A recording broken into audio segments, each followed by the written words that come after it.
thanks for coming back to the Lady Leader series webinar. We have Amy Meryhew back with us. She was such a huge hit for the last hygienist webinar that we did. I got so many really great responses from doctors and team members who were so excited, I think, to just hear from a hygienist who, like I said, you know, is this amazingly high producing 3.3 times her pay, actually over.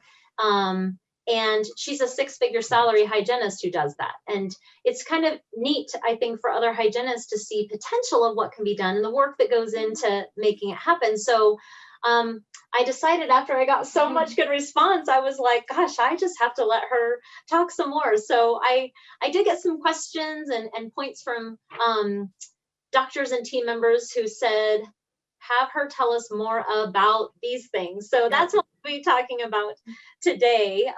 So yeah, Ashlee, I think you can attest that right now with hygienists, it is just a hot topic, isn't it? It is a hot topic because they are hard to find. And then the ones you do find aren't necessarily quality, or, you know, just kind of need that extra boost of either motivation, maybe training and confidence, and just even how to talk to patients. So, you know, with the workforce kind of across the board in any position is limited, and hygiene is even especially so. So Amy, we are grateful to you for being on today. And as Summer mentioned, definitely lots of comments, lots of questions of, you know, hey, you know, we still have these questions, like, and so that's why we wanted to have you back.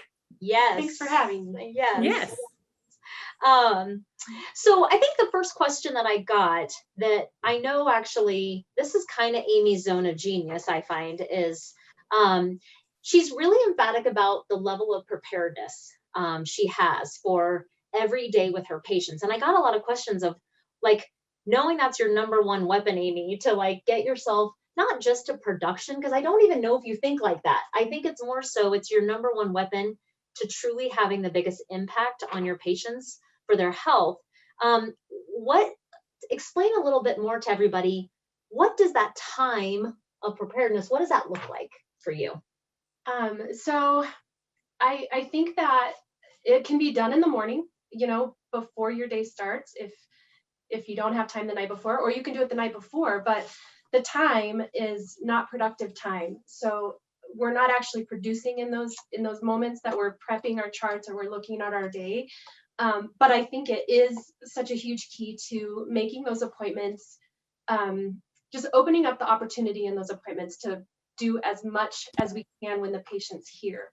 And, you know, it gives us our best possible potential for adding same day treatment, looking at past perio charting, like, could we maybe utilize the 1 to 3 SRP code that day? You know, like there's just so much that if you wait until that last minute before your day starts and you're just kind of willy-nillying it through the day, you're going to miss all those little possible things that you could add. It's just, I can't emphasize enough that pre-appointment planning is crucial, and you have to spend the time. But in saying that, we're not producing. So as hygienists, we've got to be efficient in like figuring out where to look for these opportunities and doing it quickly but thoroughly, and doing it before you're actually in the moment. Because if you wait until you're in the moment, you're probably not going to do it. So I think before the day ever begins, you want to know exactly what that patient is due for. And then you also want to identify areas that you can add something, you know, whether it be, you know, the 4346 code, the obviously fluoride. I think I emphasized that in the last webinar that pretty much all of our patients could benefit from that. But there's so many other little things too that I think if you're not looking at past notes, you may miss. So absolutely. And I would say probably for me, it's a 15 to 20 minute time that I'm putting into that. But I know, you know, where to go to find the information. My past note is pretty thorough. And I also kind of noted areas that we're monitoring. So I'll know if we need to check an incipient lesion on, you know, the right side, or, you know, they had a lot of bleeding. We had that conversation that, you know, if your home care doesn't improve this by your next visit, we may be adding the laser, or, you know, there's just so many opportunities that you can be pre-planning even in the appointment before. So Yeah. Oh man. Mhm. I'm like, what's funny is I'm like, I think she makes it sound so easy. And I'm like, what's amazing about her is, and what she has taught really all of our hygienists is how to utilize that level of preparation and really be such a good steward of that time. And, you know, I tell doctors often it's like, it's hard to want to pay for them to not be productive, but I feel like if they're doing really right by the patients, yes, you're paying for that time, and it can't be unlimited. Don't get me wrong. Sure. Like she said, 20 minutes should really be all it takes to kind of wrap the day up, but then also prep yourself really well. You know, I feel like the ROI on that is huge, and I don't mean to gloat over her quite as much, but like I have to just say, like over and over again, she comes to the morning huddle and she says, "Ugh, so I have an opening here. I have this here. My day's starting at 14:57." And she said, "But here's where I see opportunities almost every time, almost consistently." And it just happened. 14:57 turned into 20:53 by the end of the day with an opening in the appointment. And like her level of preparedness has truly made it to where when she gets in that appointment, she knew where that hole was. The person before needed SRP, you know, or needed a little bit of 1 to 3, potentially because of her last notes. So she had it ready. She was like, TCs, here's the treatment plan, have it ready. She got into that and she's like, I'm just going to do it today. And I just think to myself, like, it's because of her being so prepared. It's because of spending that 20 minutes and being so diligent. She knew that those opportunities were just waiting. And she was, like you said, you know, you didn't walk into that appointment and you were frantically trying to quickly look at the notes and see what needed to be done. And that's where then I think just missed opportunities walk out the door. And that makes a ripple effect of it being so much harder on everybody on the team. You have to reactivate that treatment. You have to, you know, call the patient to come back. When it's so much easier for the patient if you can just do it for them then. So it's like that ounce of prevention is like this, so that ounce of preparedness, like just taking that little bit of time, like really expands into, you know, like you said, the waterfall effect on the team and kind of the whole day. So I think that's really important to remember, like you said, because sometimes it's hard to think of non-productive time as productive, but it's kind of we have owner dentists here too. Sorry, I'm kind of rambling, but with regards to working on the practice and in the practice. So you kind of have to have your team help you with that as well. I think that's amazing.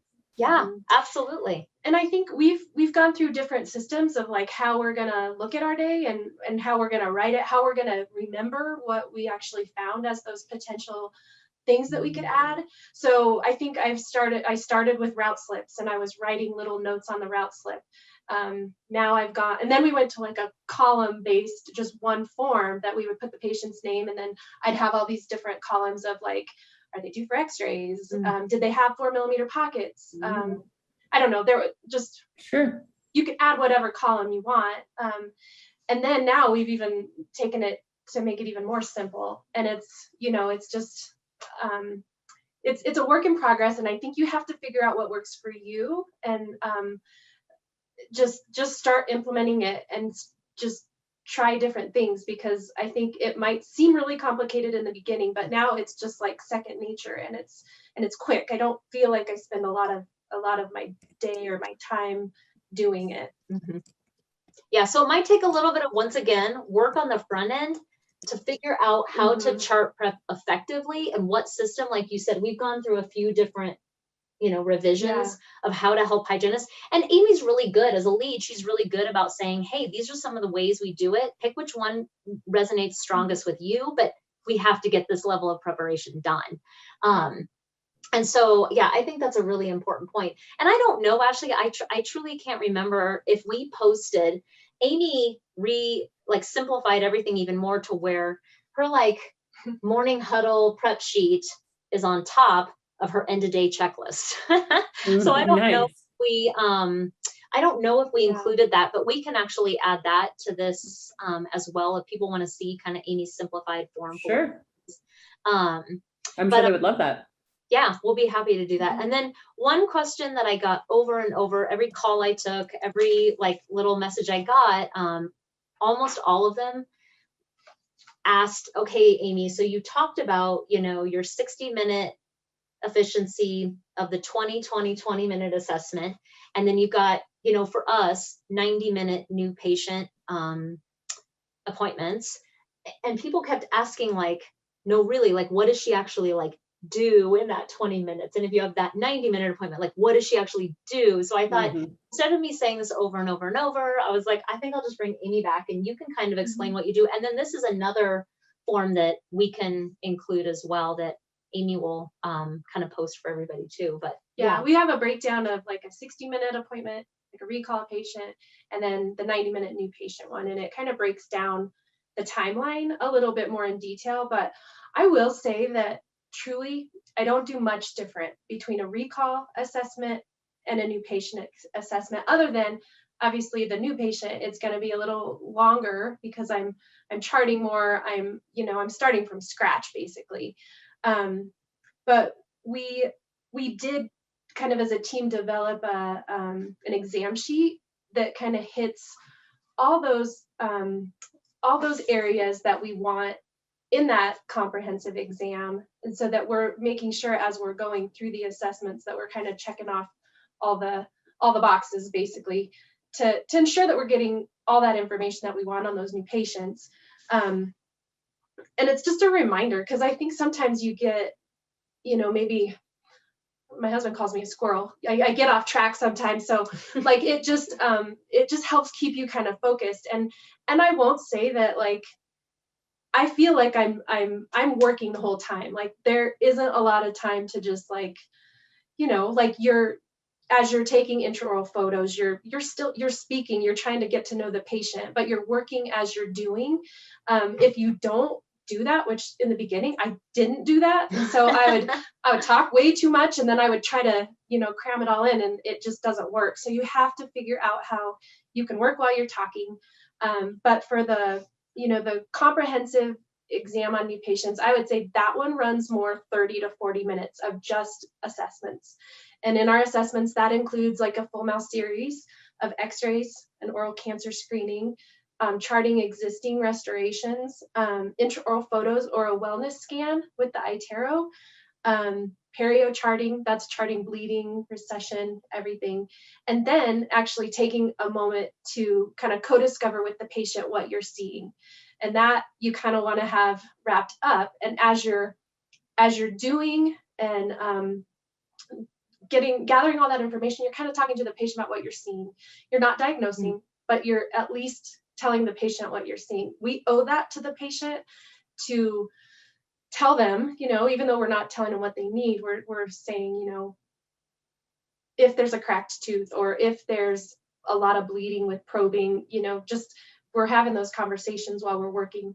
And then in a recall, it's basically the exact same thing. The only difference is I'll alternate between x-rays and full mouth perio charting, because each of those will take a little bit of time. So if they're due for the perio charting, that's what I do that visit. And if they're due for x-rays, that's what I'll do with that visit. And then again, we review the findings with the patient before the doctor comes in. And then I think we mentioned this in the last podcast or the last webinar that we let the doctor know that we're ready for the exam after we've kind of had that conversation with the patient. And then you start kind of working. So, yeah.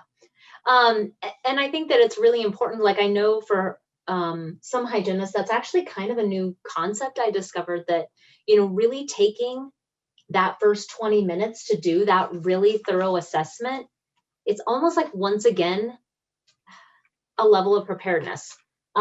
Sometimes I think we dive in too quick and we've missed things. Yes. And I know that there's been, and this was a long time ago, we dove in too quick.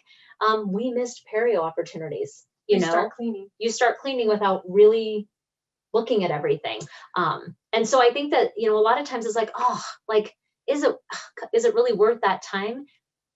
The ROI on them doing a thorough 20-minute assessment, it pays off in so many areas, and the patient we get, Google reviews constantly of like, I've never been taken care of so well before. My hygienists have never cared about me as much as these hygienists do. And I think it's important for the patient care. And I think it's, really if you want to, bring it down to numbers, like it helps all the numbers of the practice when you just do this 20-minute assessment. And I think, as hygienists, we need to remember that we are getting the gift of the time with the patient. So I think it's kind of our job to do the most thorough assessment that we can for the doctor. When the doctor comes in, we've already gathered as much information as we possibly can so that then they can make quicker decisions on where to go with treatment.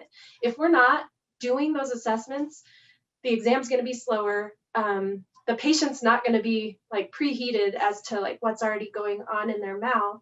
And I think it's just this bottleneck of at the end of the appointment, the doctor's kind of frazzled trying to make a quick decision on what's needed because he knows he needs to get out of the room or she needs to get out of the room. And so I do think assessments are probably the most important thing that we do as hygienists for the big picture. Mm-hmm. Yeah. Which once again comes down to preparedness. Like that's the funny thing. It's just being prepared for every step of those appointments as much as you possibly, I think, can. One thing, Amy, too, that I think is really important to highlight is in that 20-minute assessment, hygienists being truly calibrated on what to do when they have certain findings in that assessment. Mm-hmm. One thing that I don't know about you, but when I talk to doctors is, their perio percentage is really low. There's a lot of patients walking around with unhealthy gums, but the hygienist kind of quickly jumps in, does the same thing they've always done. They do the bloody prophies over and over and over. And what's funny is that the hygienist doesn't feel great about it. The patient probably doesn't even know that they have this. And once again, I think to kind of say in that 20-minute assessment, if you're spending the time to really assess, you're seeing things like perio much clearer, but it's important that all the hygienists have an extremely clear baseline for what is periodontal disease and what's not, and then what to do when they see certain things. Like I know for Amy, it's almost like a game of like, okay, we see a floor bleeding. What do we do? And it's like all the hygienists should have a very similar answer. Yeah. So what have you seen as to why it's so important? Can you expand upon that if you can, I guess I should say. Well, I think if you're going to do a same day, like 4346 code, you have to know, like, if I see this, this, and this is what this means. Like you have to do the work on the front end. And we spent a lot of time coming up with our perio protocol, and we defined what is a healthy mouth cleaning to us. And then, we move on to the 4346, like what do we have to have for it to be that? And then if it is that, what else do we add? Like laser with the 4346, obviously fluoride, I'm going to bring that up every time. And then if we're going to scaling and root planing, we just have very defined, so we have consistency of care. If a patient is seeing me one time and another hygienist the next time, that next visit, the patient's not going to hear that they have periodontal disease for the first time. It's so important that you have those defined things. And then we just, as a profession in general, we have to stop accepting bloody prophies. Like that bacteria that is on the teeth, it's releasing toxins into people's systems. And I mean, I think we need to take it more seriously maybe than we have, and make sure to educate patients that, there is a lot more to this inflammation in the mouth than what just bleeding gums when you come get your teeth cleaned or when you floss. It's yes, it takes a little bit of time to have those conversations with our patients, but it's super important. And then with those perio protocols, we also came up with, we use Open Dental in our practice, but we came up with quick buttons that if it's going to be like a 4346 code, we can just click on that, like a quick button, and it's got the 4346, the laser, and the fluoride all attached. So I have to click one button to make a treatment plan.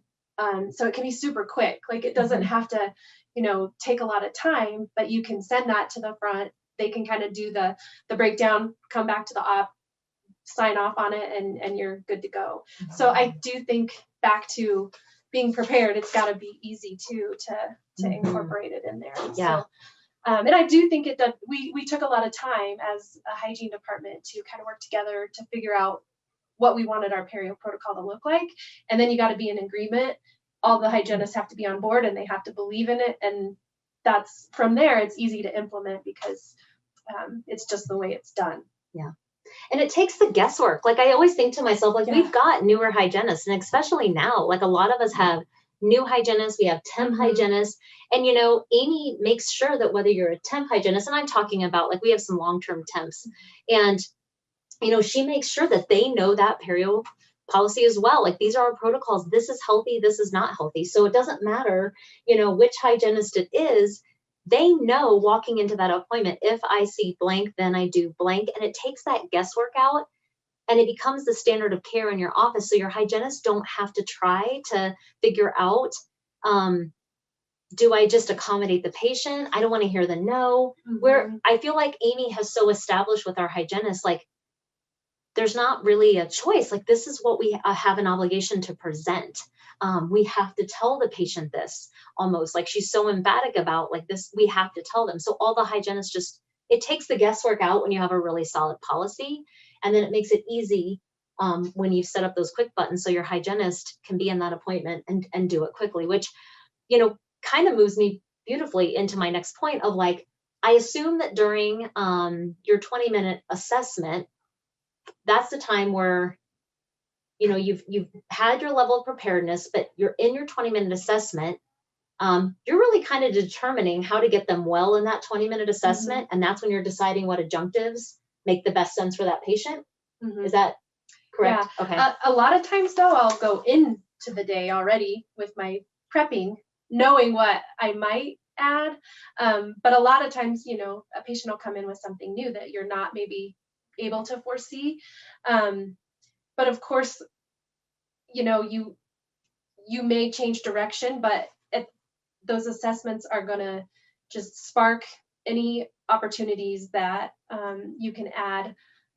Gosh, I don't know. There's just so many things that you could add depending on what you're seeing and the conversation that you're having with the patient at the same time. So like, I think asking questions of the patient as you're doing the assessments too, kind of brings them into it, and kind of what's important to them. So, maybe they want whiter teeth, or That's what I was going to ask. What are some of the questions that, kind of help to pull them in? They have sensitivity. Oh gosh, I'm trying to think. Dry mouth. I don't know. Just right. I know. I'm like, gosh, I think about like I would say like the adjunctives that I think I see the most when I kind of print everything out is perio, 1 to 3, gingivitis. And I don't think that's adjunctive. I'm saying just like what I see beyond, traditional 1110s. Laser, obviously a lot. I see, obviously night guards. We do an in-office, what we call a Profi Plus, which is called Smile Perfected. So it's like a 20-minute in-office whitening treatment for patients that just they tack on to their Profis. And then they just try to schedule that every 6 months with the patient. I'm trying to think what else you guys do. We'll take impressions for guards. Or if we're doing an in-office guard that we make in the lab, we'll take an impression. We'll do in-office whitening trays. We'll take impressions for those. We'll scan for guards if they want, a lab-made one. Yeah, I was going to say like HPV testing. There's, I mean, like you said, a lot of dry mouth therapies you can do. I think the main thing is though, like there can't be barriers to using them, and I'm guessing, Amy, because we've implemented a lot, obviously, these things, like, what are some of the barriers for hygienists who are out there right now wanting to use these things? What are barriers? What makes it easy? What should doctors know? What makes things easy and what makes it hard? Yeah, I think the biggest thing is having things within arm's reach. So you have to figure out what's going to work. You have to have intraoral cameras in each operatory, because that just should be part of the assessment, no matter what. And so if it's easy to grab, if you're not sharing it with somebody else where you have to get up, go get it. I mean, that truly, that minute, it's just, oh, if you have to get up, that might be something that you're going to blow off. Like sealants, we forgot sealants. You can add same day sealants. We have like, our top drawer has like all the things we use in a regular recare visit. Our next drawer down has sealants. It's got anesthetic. It's got syringes. It's got Orachix. It's got everything that we might need for adding a same day SRP. It's got, I'm trying to think of all the other things that I think it just has to be easy. If it's not easy, it's not going to happen. And so you do have to kind of do some planning. We used to have to stop what we were doing, get up, go to the back, go to the lab, kind of gather all the stuff that you need. And the clock's ticking, so the more that you're out of the chair actually doing, you're just losing that time that you could be productive and actually making the patient healthy. Yeah. And that brings up such a good point. And I don't, Ash, like, I don't want to be like, I'll just use myself as an example. I used to kind of be like, well, I don't understand why you can't just do this and you can't just do that. And like, don't you care? And like, and then when I really watched, she would be getting up 7 times to then go try to get this. And then like, well, the laser's over in op 6 and then this is over here. And I'm not advocating buying everything under the sun. That's not what I'm saying either. But when I made it easy and then I set the expectation with her of like, okay, now we have this right here. Let's see what we can actually do with it. That's what really like catapulted her, I feel like, to like next level hygienist. And I'll also include like the laser that we love, that we use, that, I mean, literally every day.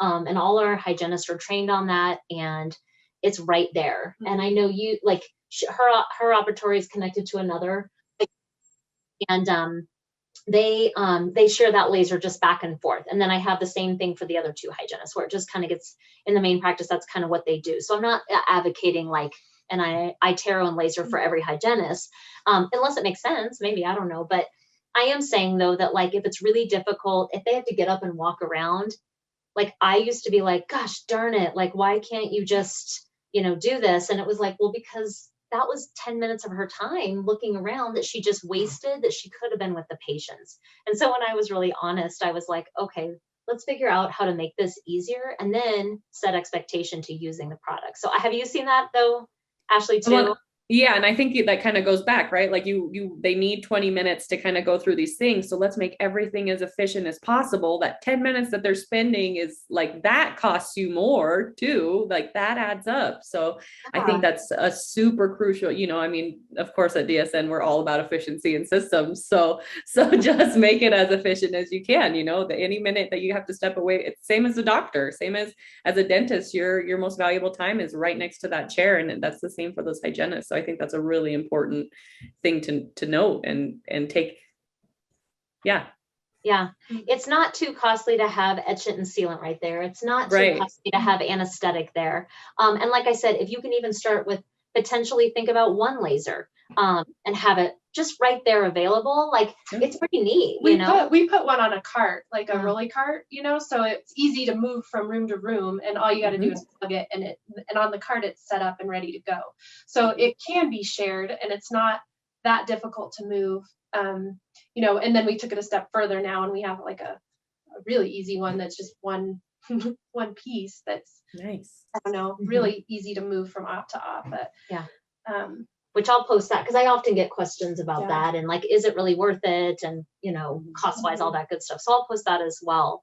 But I mean, I think to reiterate, like, in exactly like you said, Ashlee, like Amy literally spends every second of that 60 minutes she has, every second, and sometimes 60 seconds more, because she just cares so much. And so she utilizes every bit of time. But you're right, Ash, like, it's right there with the patient. So the patient feels extremely well, I think, cared for by Amy as well. She's by far the most named person in our Google reviews in this office. So they feel very well taken care of by her. So, well, and speaking of care, like I know how much you care about, and this is a question I get, is hygiene doctor exams going really well, not for even the production's sake, but you care so much about that hygiene doctor exam going well for the sake of the patient. You know, elaborate for people who might be listening. What do you see as things that work really well? What are things that maybe don't work as well, perhaps? Gosh, I think if every team could just recognize that those doctor hygiene exams are like a massive zone of opportunity to lead our patients into making decisions that'll get them to optimal wellness, you know, not just their oral health, but a lot of what we do in dentistry can affect their overall health.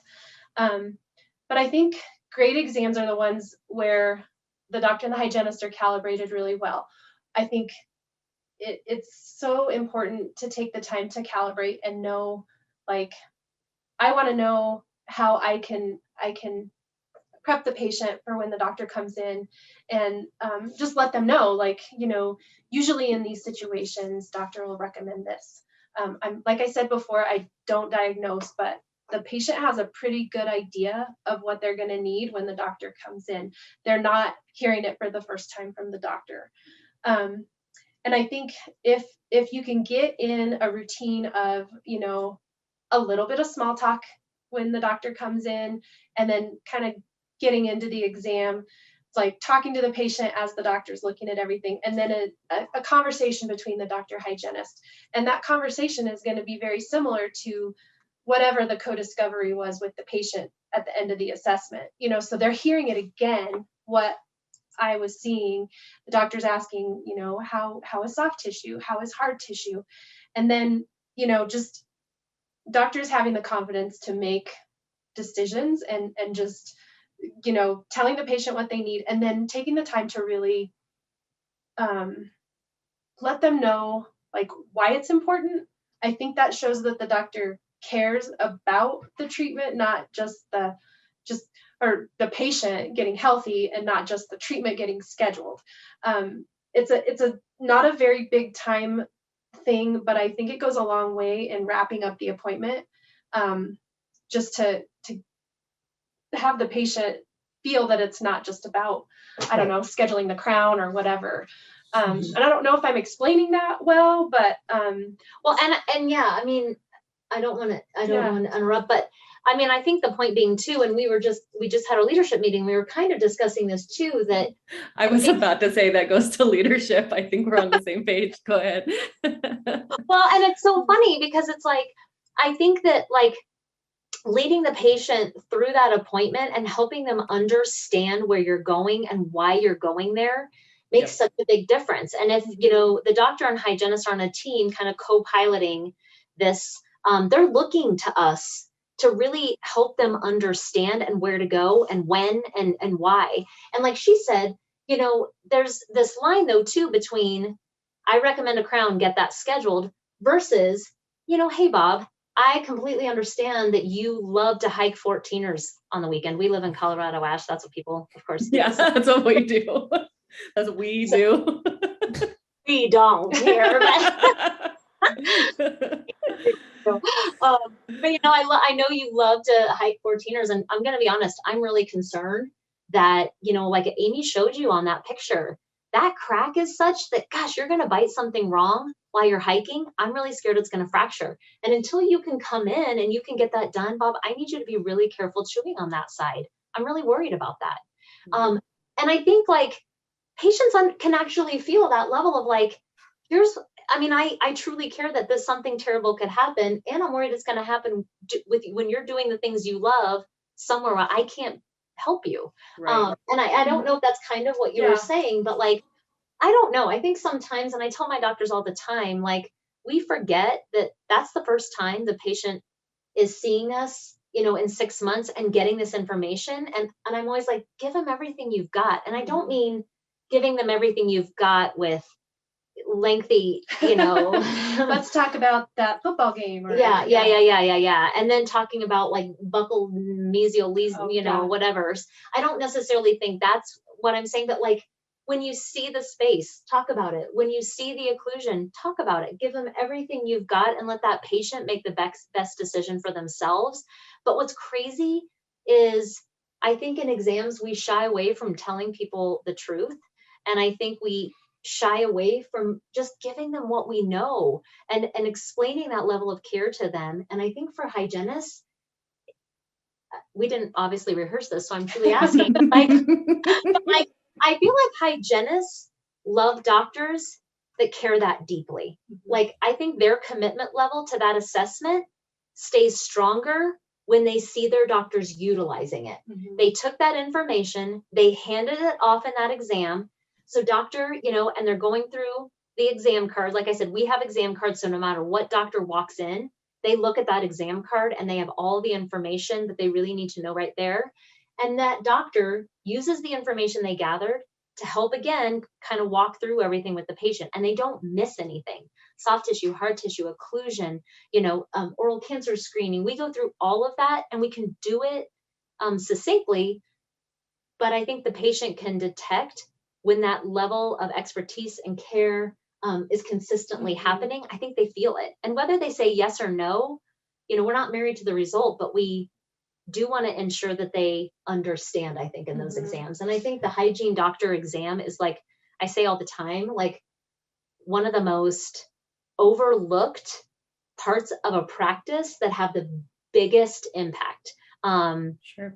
And I teach so often, like our doctors, like everything starts right there. Yeah. And I think it's so important to try, you know, for so long, Amy and I have tried perfecting that as much as we can and making it better and better. And I do think it's a craft that if you're not working on, I think it's easy to get into habits that maybe aren't good for our patients. So Sure. Yeah, our doctors are pretty good about letting us give them feedback, you know, like, hey, that verbiage was awesome, or hey, maybe take that one out of the routine. And then the other big one that I wanted to mention is, like, I know doctors are on a time crunch, and usually those hygiene exams are like, oh, I don't have time for it. But I think just taking a moment before you go into that hygiene room, taking a deep breath, trying to just like let go of whatever's happening in option 3 or whatever, and then just pour yourself into that exam just for, you know, that 3 to 5 minutes that you're in there, like just really be there, like try to really focus on what you're doing there. And I think that goes a long way too, because the patients can feel when you're like, I don't have time for this. Yeah, or they feel like a burden, right? Like they're a burden on your time. Like you came in to be seen about your health, and now you're a burden on their time. I think they can definitely feel that. Yeah. I mean, we've all been on the other side of that. Yeah. Exams, rush things when they didn't listen. And, you know, I know Alistair, a friend of all of us, I mean, like, really your gift of focused time is like a rare commodity nowadays. And I do find that when I'm like, I always tell our doctors, like, they don't know what's happening in Op 3.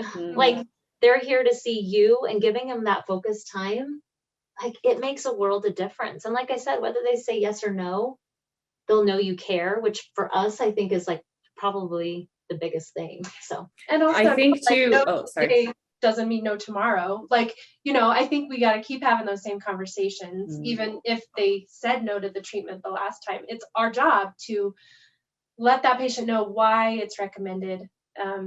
Yeah, and I'm sorry I interrupted you. No, totally. No, I'm just on that exact same page. And I think something that's kind of one of a couple things. One, like you mentioned, when the patient understands why, you know, I think they're more willing to invest, you know, like that they can truly feel like they're investing in their health when they understand why it's happening.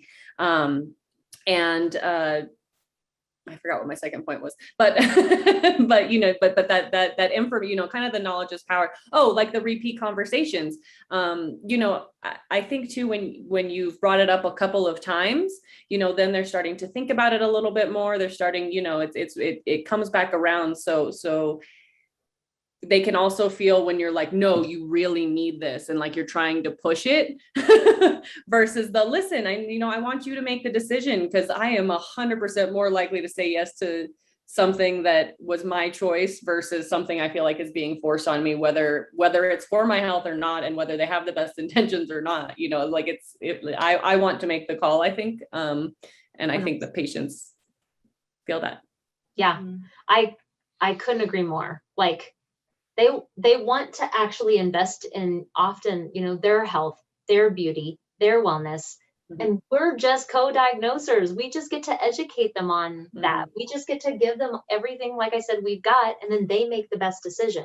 Right. And that's always how I leave it. Like the exams that I feel the yuckiest about are the ones that I didn't. The ones that I felt like, maybe I just won't say anything. And it's like, gosh, like, what if I was just better at communicating? What if I was just better at, you know, helping a patient understand it? And whether they did or, you know, not want to do the treatment is up to them, but I gave them that option. I always feel better about that, I think. Well, and a question I know we got, Amy, was speaking of creating value, is, you know, when you're discussing laser therapy with a patient, you've prepped before, you've looked at their charts before, so you're not surprised when you're going to usually talk to them about it. But how do you talk to them about the laser and why to use it, like with gingivitis, inflammation, things like that? Which is funny because Amy always likes to, yes, she's like, okay. So usually what I'll say is, I'm still seeing the bleeding that we talked about last visit. I would like to use some laser therapy today. What it is a light that's just going to go in. It's going to take the bacterial count from in the millions down to the hundreds, and it's also going to stimulate healing. That's it. I don't go into like crazy detail. And most patients are like, oh yeah, like, okay, cool. Yeah. Like a laser. Like, and I, you know, I rarely get no. And I would like to think it sounds a lot better when I'm saying it to my patient than it just did now, but I think that is pretty close to how I say it. Yeah, I think so. I think keeping it simple. I mean, and to the, you know, kind of to the point. We have some incredibly brilliant docs, but I've had things explained to me sometimes, and I'm just like, listen, I thought that was cool, but I have an anatomy degree, so that's why I thought it was cool. But yeah. I don't think that this is going to work with every, you know, college kid who comes in, every grandma, every, you know, like right. You have to get to the point, you know. It's and the kiss thing. Even the patient's like, what did they just say? Yeah. I know. Like, okay. I don't know, some sort of laser. Yeah. If they want more information, our hygienists really do know information. They'll ask. Sure. Tell me more about it. But for, I would say 85, 90% of people, they want to know it stimulates healing and it's going to take the bacteria count down. And that's exactly what you need to start jump-starting, you know, you to health. Mm-hmm. That's it. That's what they need to know. Sure. So that's kind of how I think Amy kind of goes into that.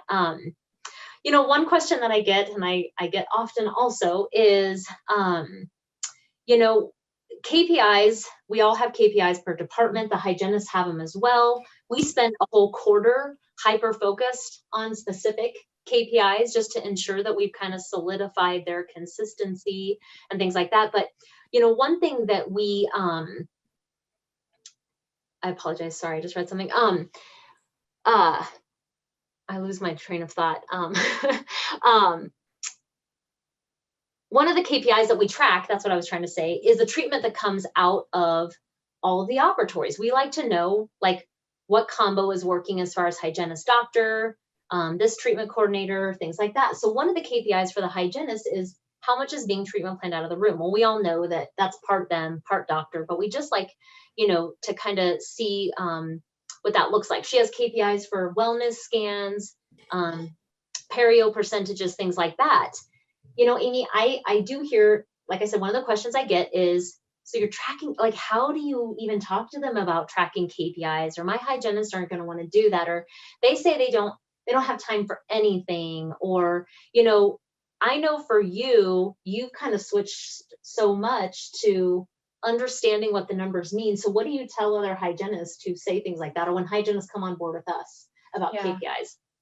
I always try to, like, explain that, you know, the dental office is a business the hygiene team, we are probably one of the biggest expenses.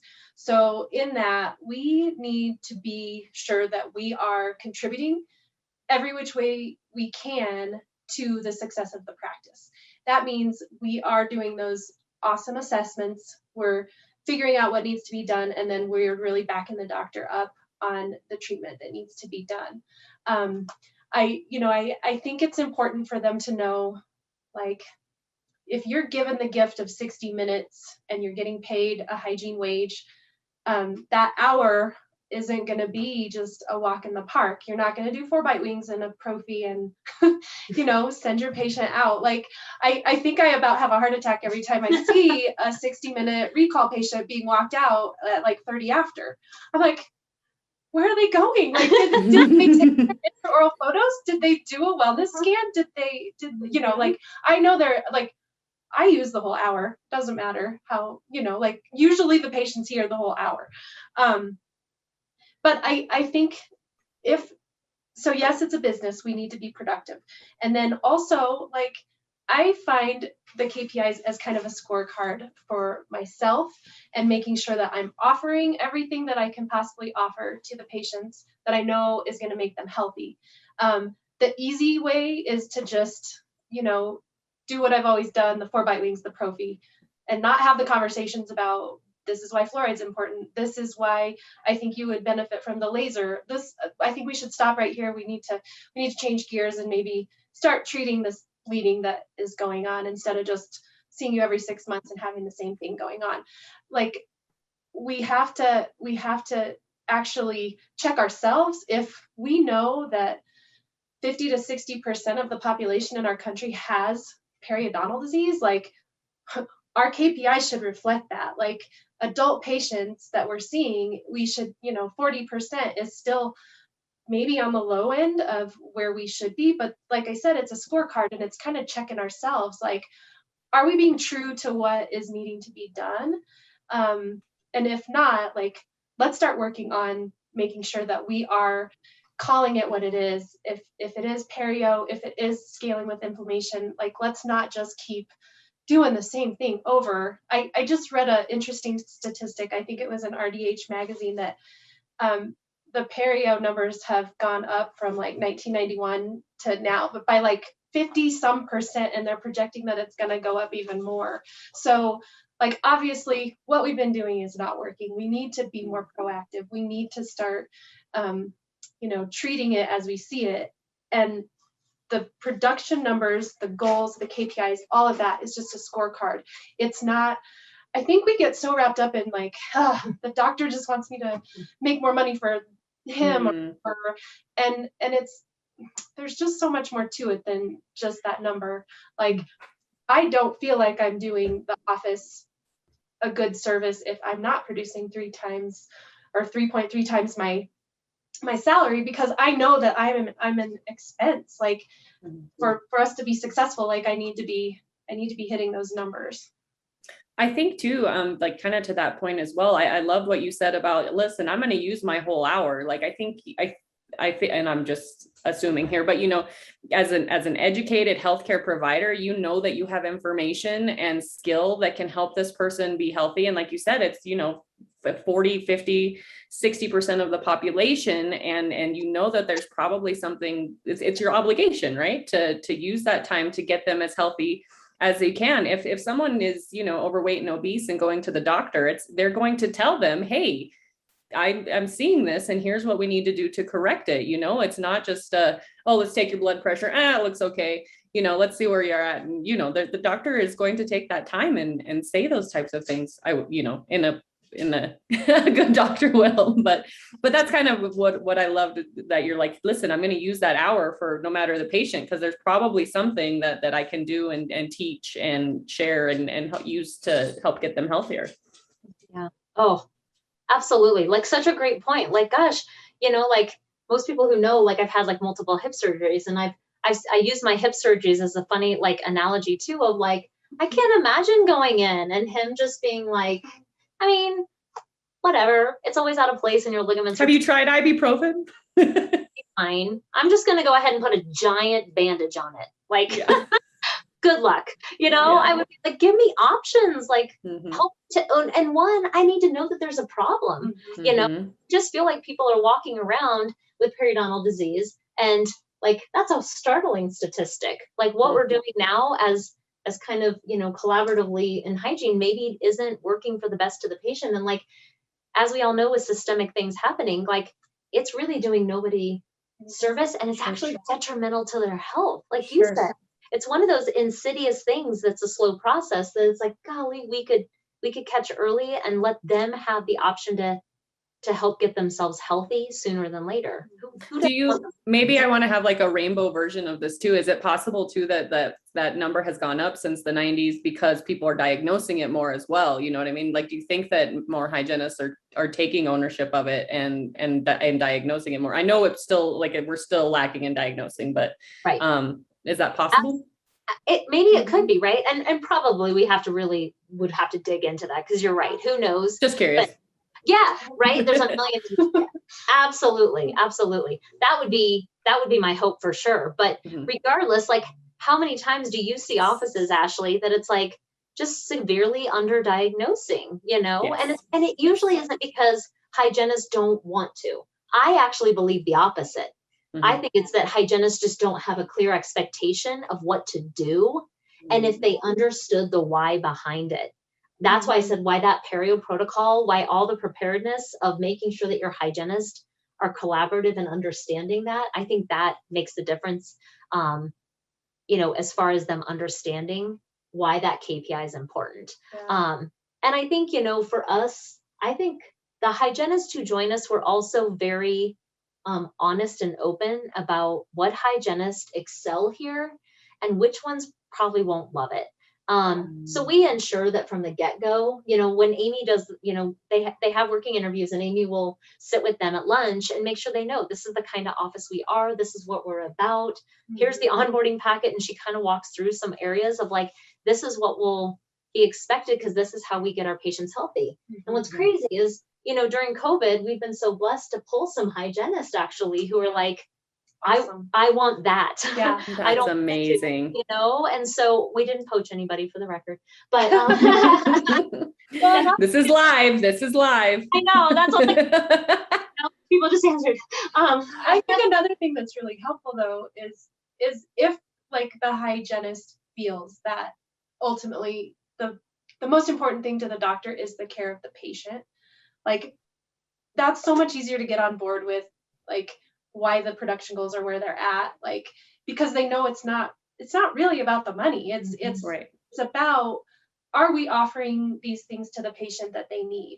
Like I think that does take a little bit, maybe getting to the heart of it instead of just the numbers.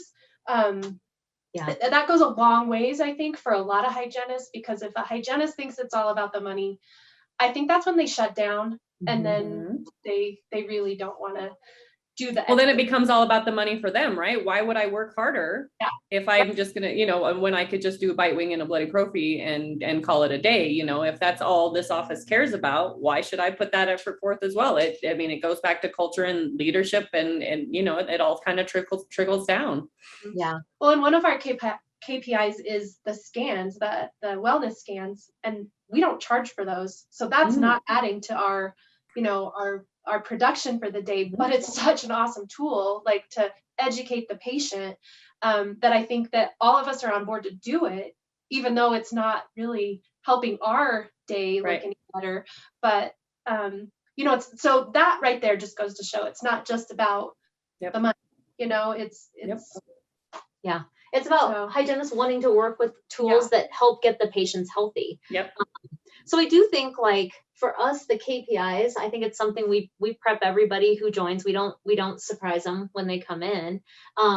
We slowly ramp them up to the KPIs, and we make sure that over their 90-day onboarding, they understand the why behind them. And then, like, we literally just got done discussing this in our leadership meeting of, like, for some new team members, whether it be hygiene or other, they like numbers because they like goals and numbers, like they just like that, right?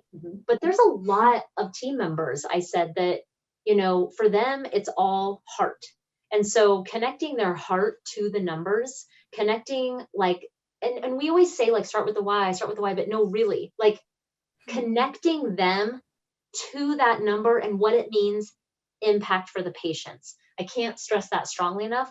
That's how with, team members, I think they understand then, oh, when I do this KPI, when I hit it, it means maximum impact for the patients. It means maximum wellness. It means maximum health. Like, I think that's something that I know as our leadership team, we're kind of constantly trying to stress when it comes to the numbers and KPIs, is connecting their heart to it. So, for final discussion points, I know that, and it's funny because we're going to be having like an all kind of company picnic, and each of the department heads is going to present something to discuss with everybody. And it's almost like what you didn't know, right, about our department. And Amy, one thing she is really passionate about is like a really good hygiene program. It incorporates the entire office. It's all about the whole office. And so I'm going to let her, as kind of a final point, expand upon that. And then we'll make sure to touch on any potential questions, Ash, that we didn't get to. But I'll let you kind of take it away. Well, I think for me, I want to take ownership with the team to make sure that, like, if you're in the front, answering phone calls, scheduling the day, if you're an assistant, if anywhere you are on the team, that we all are on the same page and we know what a healthy mouth is. And that's not just like no perio, that's not just no cavities, that's a good bite, that's a white smile that you're proud to show off. Like, there's so much more to it than just perio, cavities, and crooked teeth or whatever. So if everybody is on the same page with that, I think somebody calling to cancel their scaling and root planing, that front office person is going to be like, oh.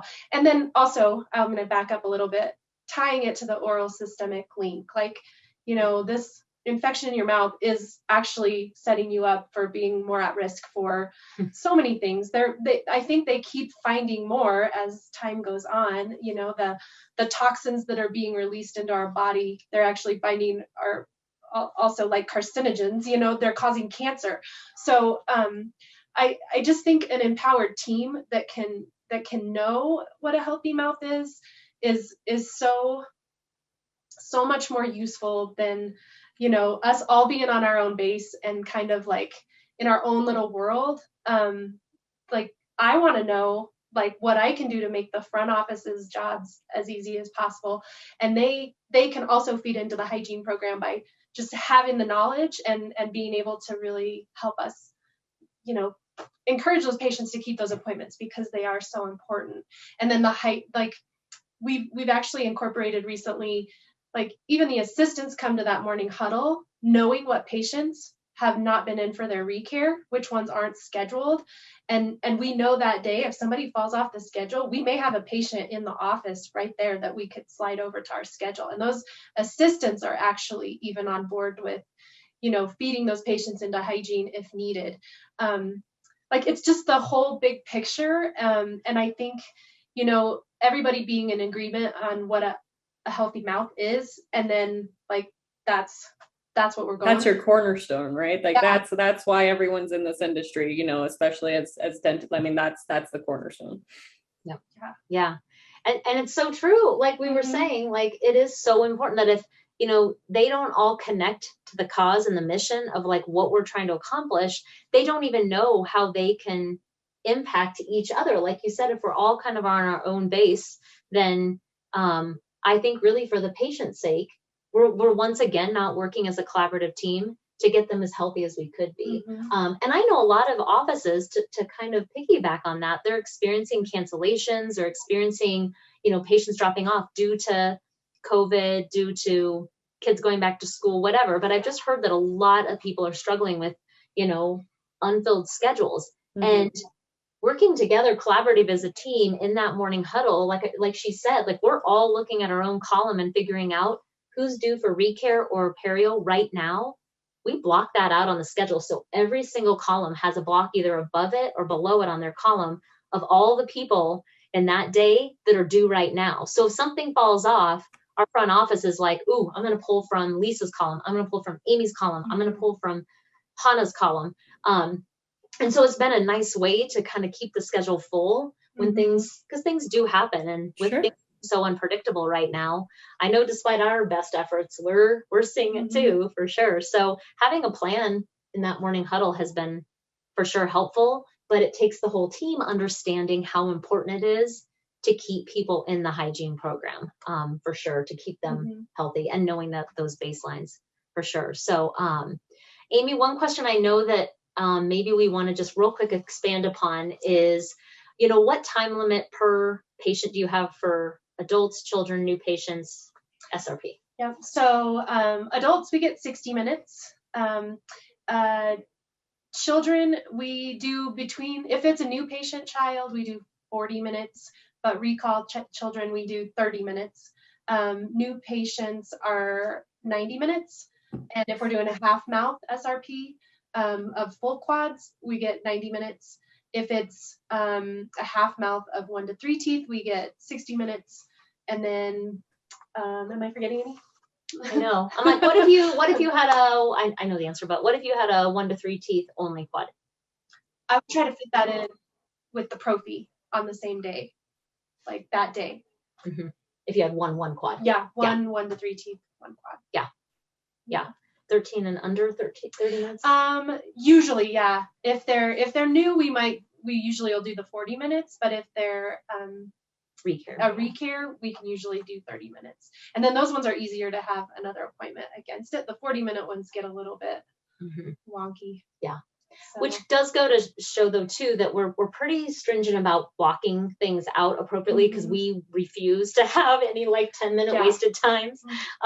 So we're pretty good about if they can't fit something in that day, they search for sometimes those little tiny appointments to finish things up, just to ensure that we utilize every 10-minute we have. So same day sealants, they do as much same day treatment of small things like that. We have possible. Isolates in our room, so during the prophy we can add those in after the exam, and the sealant material, etch, all of that is right there. For sure. So well, thank you, Amy. I am so grateful to you. Every time when she talks and she does these, I'm just like, oh my gosh. You're a lucky lady, Summer. People are always like, where do I find an Amy? Where do I find a Debbie? And I'm like, I know. I'm so grateful.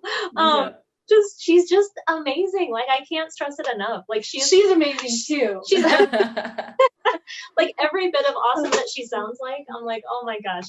But what I will do is I'm gonna try to get to you, Ash, just to post with this, the morning huddle prep sheet, the doctor exam sheet that Amy uses, all our hygienists use for every doctor before they come into the exam. She's going to get you the 20-20-20 breakdown of how that 60-minute appointment looks like. What's a 20-minute assessment? What's it all look like, and what does it break down to? I will get you the information on the laser that we use in hygiene for them to be able to quickly use the laser. And then the other thing is I can post this again, but I did see that the Front Office Academy just posted. I can post the QA card we use. Like Amy said, I do love it when the hygienists use a scorecard to help doctors understand what to do better in their exams.